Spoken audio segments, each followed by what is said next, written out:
In the first chapter of her book, Justice and the Politics of Difference, Iris Marion Young seeks to reorient our understanding of social justice, displacing what she calls the distributive paradigm.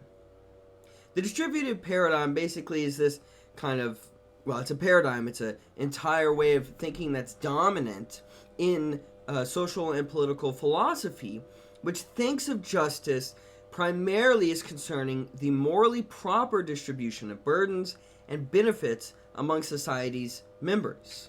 So justice then really concerns the way in which we distribute objects or goods or punishments or things like that. To what extent one has more and others perhaps have less, or rectifying, that inequality or discrepancy.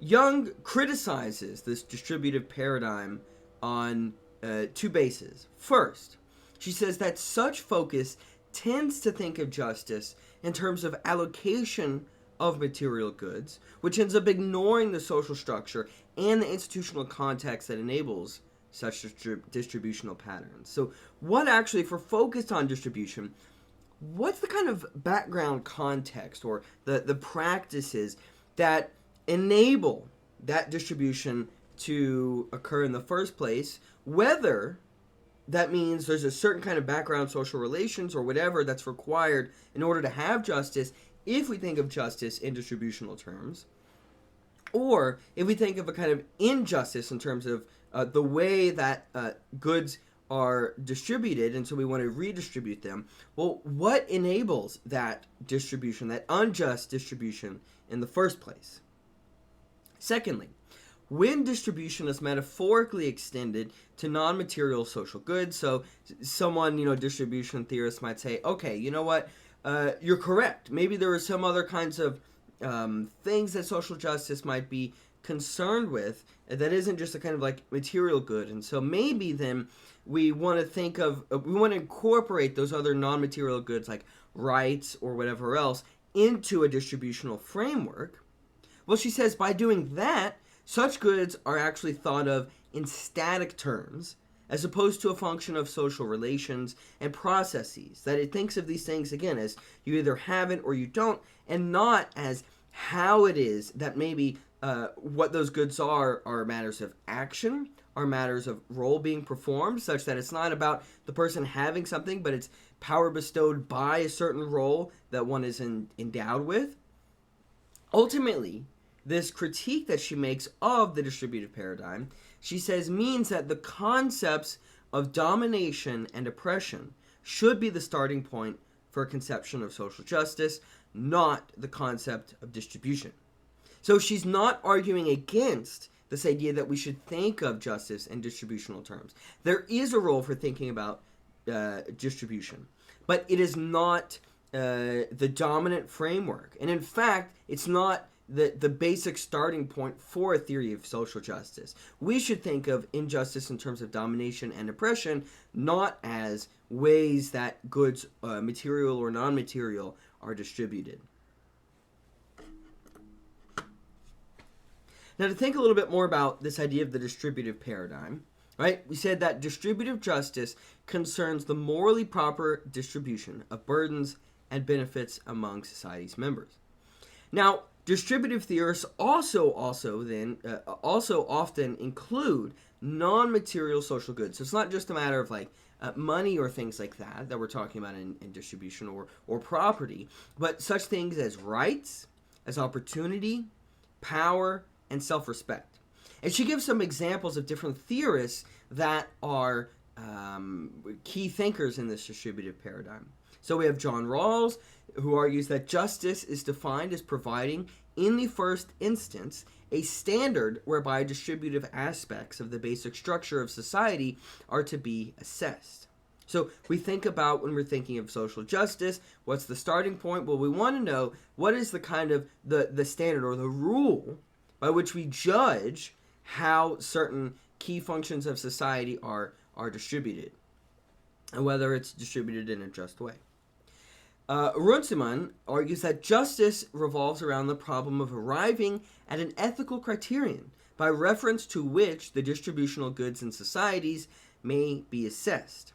Ackerman, justice concerns the problem of determining initial entitlements of a scarce resource, mana, which is convertible into any social good. Galston, justice may be defined as rightful possession. And even someone else that she doesn't explicitly mention, like the libertarian theorist Robert Nozick, thinking of justice primarily in terms of historical acquirement and transfer of property. Now, there are some distributive theorists that are critical of the distributive paradigm, like she thinks Michael Walser. He is critical of philosophers who criticize social injustice on the basis that some dominant good should be more widely distributed when the distribution of a dominant good is the result of the structure of domination itself. Sometimes, right, Walser says, look, we actually do need to look at what are the conditions for the possibility. What is that background structure, which Rawls does talk about a background structure. But more than that, right, what is that background structure enable when it comes to distributions of non-material goods? Is it a result of some, unjust structure? Young, though, even though Walser admits this, she's still critical of Walser because even when he's criticizing the distributive paradigm, he uses the language of distribution to discuss social justice. When he speaks of a just distribution, for example, of love and affection, that maybe then, right, social justice should account for these non-material goods or should take into account things that underlie a distributive paradigm, like maybe personal relations in what philosophers traditionally have referred to as the private setting, like the home and things like this, where things like love and affection take place.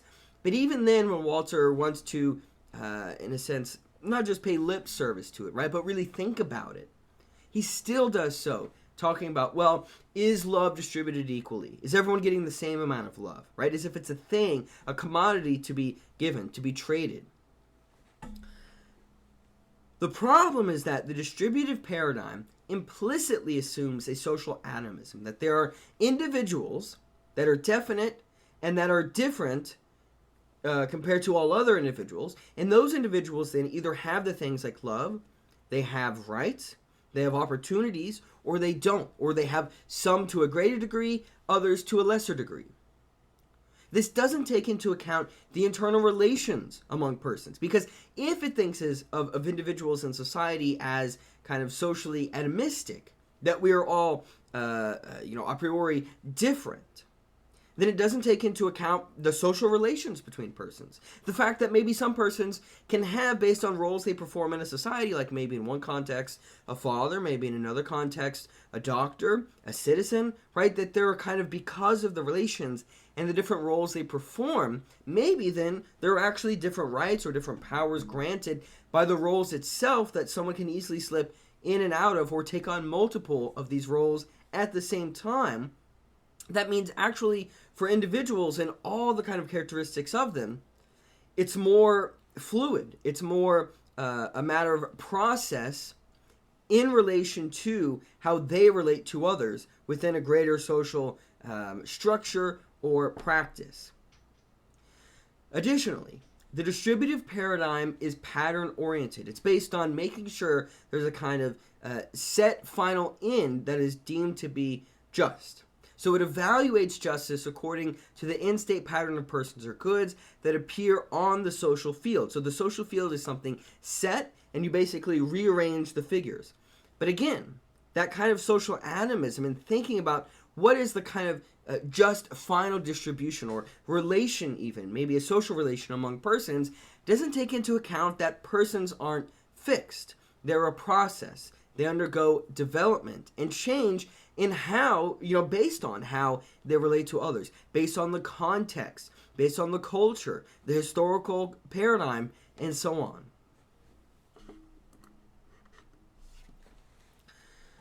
In contemporary modern American society, many public appeals to justice do not concern primarily the distribution of material goods. So here she wants to begin to not just criticize the distributive paradigm, but show actually the way in which thinking about justice seriously means we have to see the ways in which unjust occurrences aren't just a matter of distribution of material goods, but other non-material phenomena. So she says, citizens in rural Massachusetts town organized against the decision to site a huge hazardous waste treatment plant in their town. Their leaflets convince people that state law has treated the community unjustly by denying them the option of rejecting the plant. Citizens in an Ohio city are outraged at the announcement that a major employer is closing down its plant. They question the legitimacy of the power of private corporate decision makers to throw half the city out of work without warning and without any negotiation and consultation with the community. Discussion of possible compensation makes them snicker. The point is not simply that we are out of jobs and thus lack money, they claim. So it's not just this matter of distribution that if they had, more money, then there wouldn't be this problem of losing the jobs, but that no private party should have the right to decide to decimate the local economy. Justice may require that former workers and other members of the community have the option of taking over and operating the plant themselves. These two cases concern not so much the justice of material distributions as the justice of decision-making power and procedures. So to what extent do workers, in the case of this Ohio town, have a say in whether the company relocates? And to what extent, in the case of these citizens in a Massachusetts town, have a say in whether there's going to be some hazardous plant that's going to be put right next to their neighborhood? Is it just a matter of, we say, look, we can look at a map based on income, and we're going to see that higher income communities are less likely to have these hazardous waste plants put next to them as compared to poor ones. So it might seem like it's an issue of money.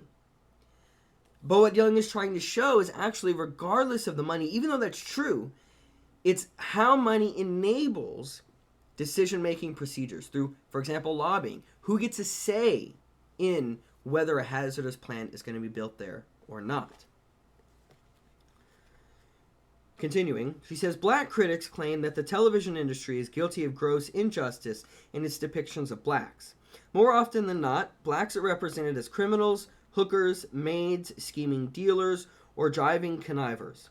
Blacks rarely appear in roles of authority, glamour, or virtue. Arab Americans are outraged at the degree to which television and film present recognizable Arabs only as sinister terrorists or gaudy princes, and conversely, that terrorists are almost always Arab. Such outrage at media stereotyping issues and claims about the injustice not of material distribution, but of cultural imagery and symbols. In an age of burgeoning computer technology, organizations of clerical workers argue that no person should have to spend the entirety of her working day in front of a computer terminal typing in a set of mindless numbers at monitored high speeds. This claim about injustice concerns not the distribution of goods, for the claim would still be made if VDT operators earned $30,000 a year annually, or since this was over 30 years ago, perhaps let's say $80,000 a year annually. Here, the primary issues of justice concern the structure of the division of labor and a right to meaningful work. There are many such claims about justice and injustice in our society, which are not primarily about the distribution of income, resources, or positions. A focus on the distribution of material goods and resources inappropriately restricts the scope of justice because it fails to bring social structures and institutional contexts under evaluation. Now, some of what she mentioned can be accounted for in a Marxist analysis, for example, of the lack of power workers have in having a say over the conditions of their lives. But Young is still critical of a Marxist analysis of the distributive paradigm because she thinks it provides both a fruitful beginning in the sense that it does take into account the role of corporate power, the dynamic between, for example, owner and worker, or bourgeoisie and proletariat, but it still is both too narrow and too general.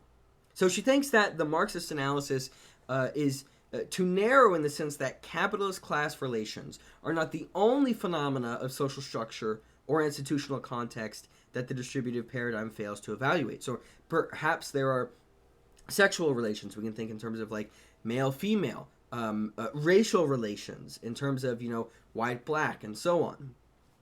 It's also too general in the sense that the claim that the distributive paradigm fails to bring class relations under evaluation is too general, or it's too vague in order to make clear what specific non-distributive issues are at stake.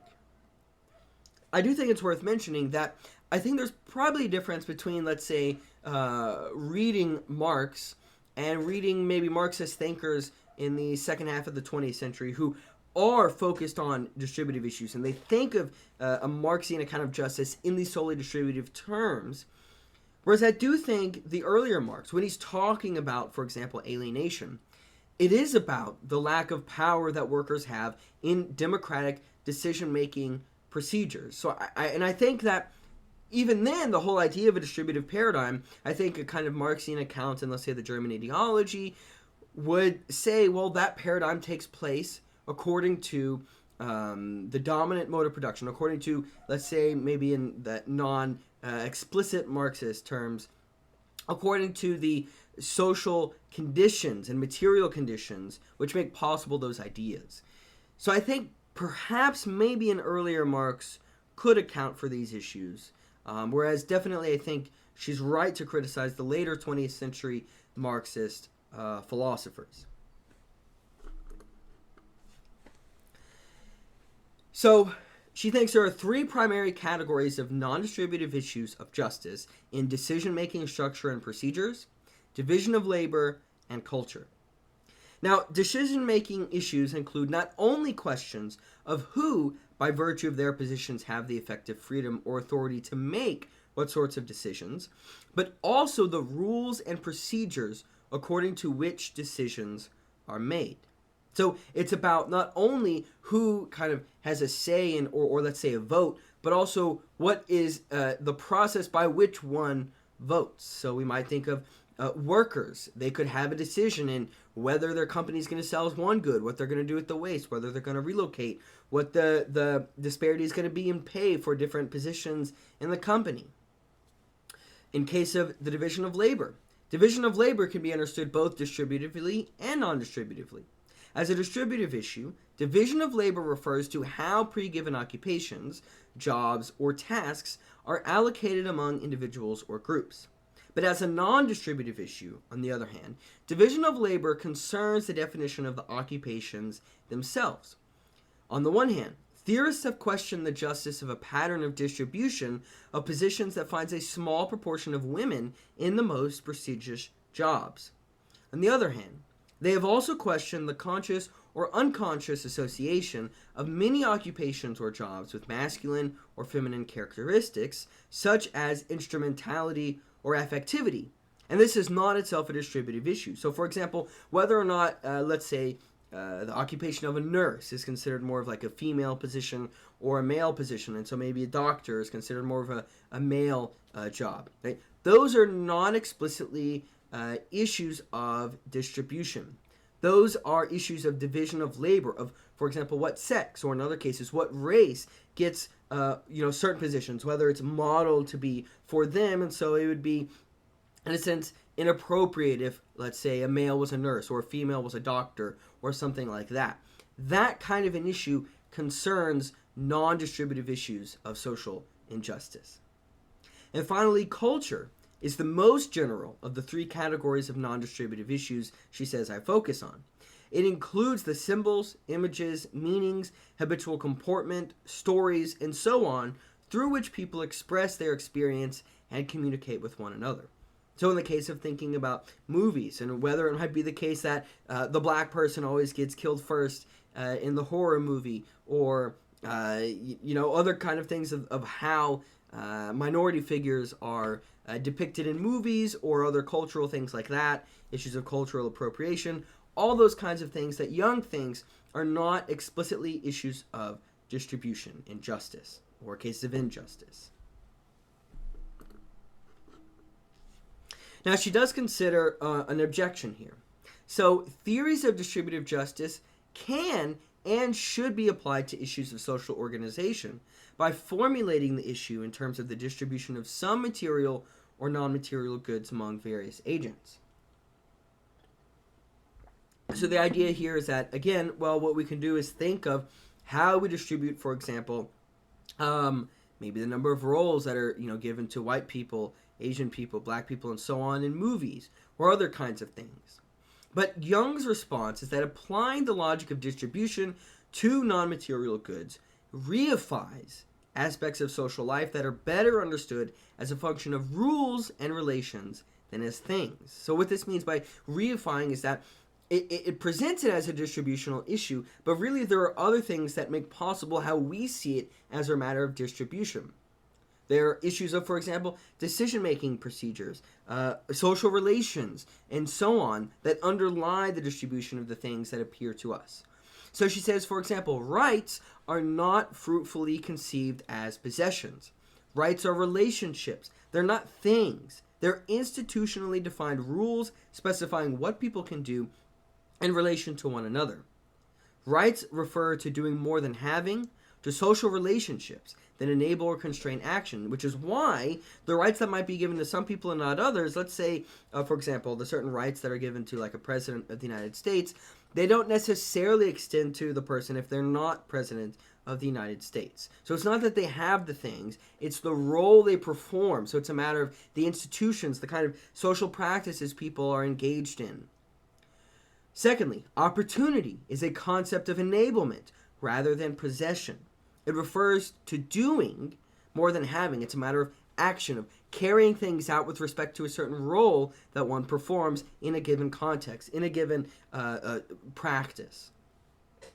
And with self-respect, she says people have or lack self-respect because of how they define themselves and how others regard them, because of how they spend their time, because of the amount of autonomy and decision-making power they have in their activities, and so on. And so you might say, yeah, but it seems like we can say that a lack of self-respect can stem from a lack of resources that lead one to question their value because maybe they're not making enough money in society. But Young is going to ask, well, why would it matter how much money they make in society? Is that due to certain depictions of manhood or whatever else that make one think they are inferior and so have a lack of self-respect? Or is it a matter of maybe kind of the social groups they're involved with, that according to the different social groups, they value certain things over others, which means the distribution of material goods or even non-material goods in the case of self-respect here. This really is a matter of the social relations between people. And it's not things that they have outside of those social relations, outside of their social groups, outside of maybe the context within the kind of media they consume that says, what is a valuable human being or what is a man or something like that. So conceptualizing power, which is a very important concept in political philosophy, in distributive terms, means conceiving of power as a kind of stuff possessed by individual agents in greater or lesser amounts. That, one who's president has more power than just an average citizen because they kind of possess it as a thing that they can wield, as opposed to something that's bestowed by the role they perform. So she says, when one speaks of a power structure, one conveys first the idea that power in at least some domains is distributed equally. Second, that those with more power in one domain are likely to have it in several important domains as well. And third, that such a distribution is relatively persistent. And fourth, but not necessarily, that there is more than a random connection between the distribution of power and the distribution of income, status, privilege, and wealth in the system under scrutiny. And here she takes this from Connolly in his Terms of Political Discourse. Instead of thinking of power as a kind of static thing that individuals possess, and so we think of a just distribution as maybe an equal amount of power held by everyone, or maybe based on kind of meritocratic distribution. Instead, we should think of power as a relation bestowed by the social relations of individuals, not as a thing. 3 reasons. thinking of power as a thing leads analyses to focus on agents or roles rather than the social relations between persons. So it doesn't think of, like, for example, the job that anyone could perform, but the individual. So, for example, when criticizing, let's say, I don't know, maybe a president for committing a war crime or something like that, right? It blames the president as opposed to the power bestowed by the role of the office of the president that anyone could perform. Secondly, a distributive understanding of power misses the structural phenomena of domination, which excludes people from participating in determining their actions or the conditions of their actions. So it's not that literally, like, for example, workers, lack power that just magically the boss has in a business setting. But it's that the role of a worker, as it's defined in relation to the boss in the traditional makeup of a business, means that workers lack that effective voice in decision-making procedures. And third, a distributive understanding of power tends to conceive of a system of domination as one in which power, like wealth, is concentrated in the hands of a few, such that you just need to, for example, think about the case of, like, calls to tax the 1%, okay? Sometimes it can be thought of as, well, it's these individuals that have all the power, so we need to redistribute their wealth. But it doesn't question, well, how did they get that wealth in the first place? Should any one individual be able to, for example, be a billionaire or whatever else, right? So it's about the conditions that make possible that unjust distribution in the first place, as opposed to not addressing the foundation, but instead addressing the symptoms, which are, well, a small number of people can have more than half the wealth of everyone else, of the majority of the population combined.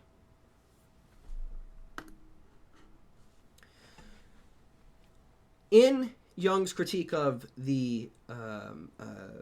this paradigm here of distribution, she ends up saying that we should think instead of justice as concerning issues of procedural issues of participation in deliberation and decision making, as who has a role. I mean, this is a kind of like democratic argument she's making here. Who actually has a role, an effective voice in the conditions over their own circumstances in all areas of their life? Now, she defines this negatively. She doesn't offer us a theory, right? She doesn't want to talk about a kind of end state as to what justice looks like, as how people would ultimately relate in a kind of final way that is just. Instead, she offers a kind of account of injustice. She refrains from calling it a theory, but it's a kind of theory of injustice, how we should think about injustice. And she says injustice should be thought of in terms of domination and oppression, not distributional patterns.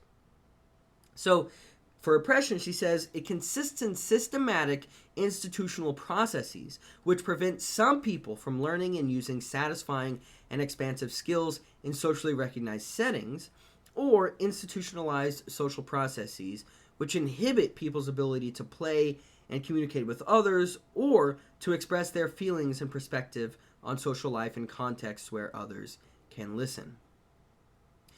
Domination, she says, consists in institutional conditions which inhibit or prevent people from participating in determining their actions or the conditions of their actions.